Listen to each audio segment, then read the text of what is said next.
there are three daughters of this woman who's going senile through Alzheimer's. There's Cassie, and Cassie is a couple of years younger than the Danny Wagner character, and she's based upon three characters.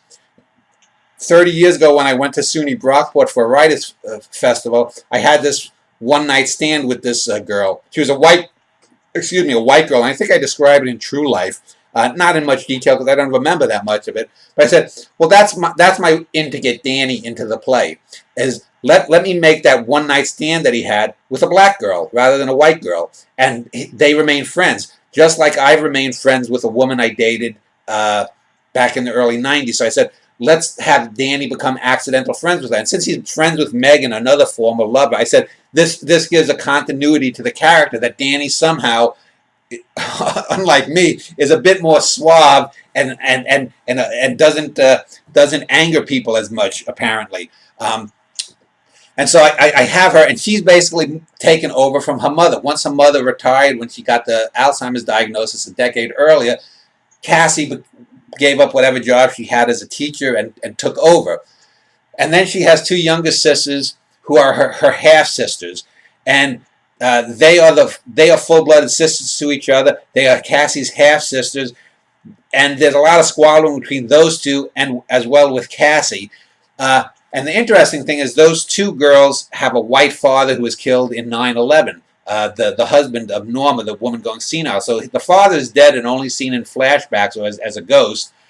They are light-skinned, but Cassie, who's presumably full black, is even lighter skinned, which brings up a schism. And in the play sort of dances around in 3 or 4 mentions of it. We know the real story.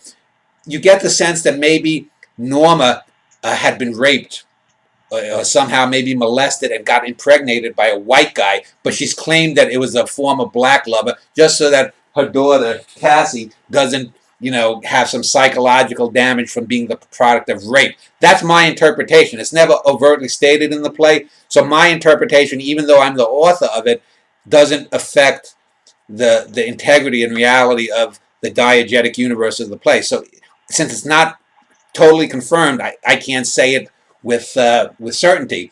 And then you have the two husbands of the two younger daughters. One of them's a recovering drug addict and alcoholic, and he owns some fast food joints, and the other one is a banker. So this is a wealthy family, a family that is above poverty.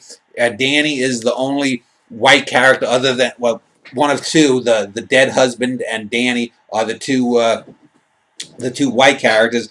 But basically, over the course of a decade or so, we trace scenes between the different factions, and I think it's again. I was tooting my own horn about the way that Gina speaks at different ages in Big Al's Gina. This, I think, even though it's not nearly as long as the first 2 plays, the conversations are just right on. I condense each scene and end these scenes. Sometimes I end seemingly in medias res, that they end where maybe before dramatically they might go on with another writer. But I think I know exactly when to end and get the effect that I want. So that's the setup of the play. So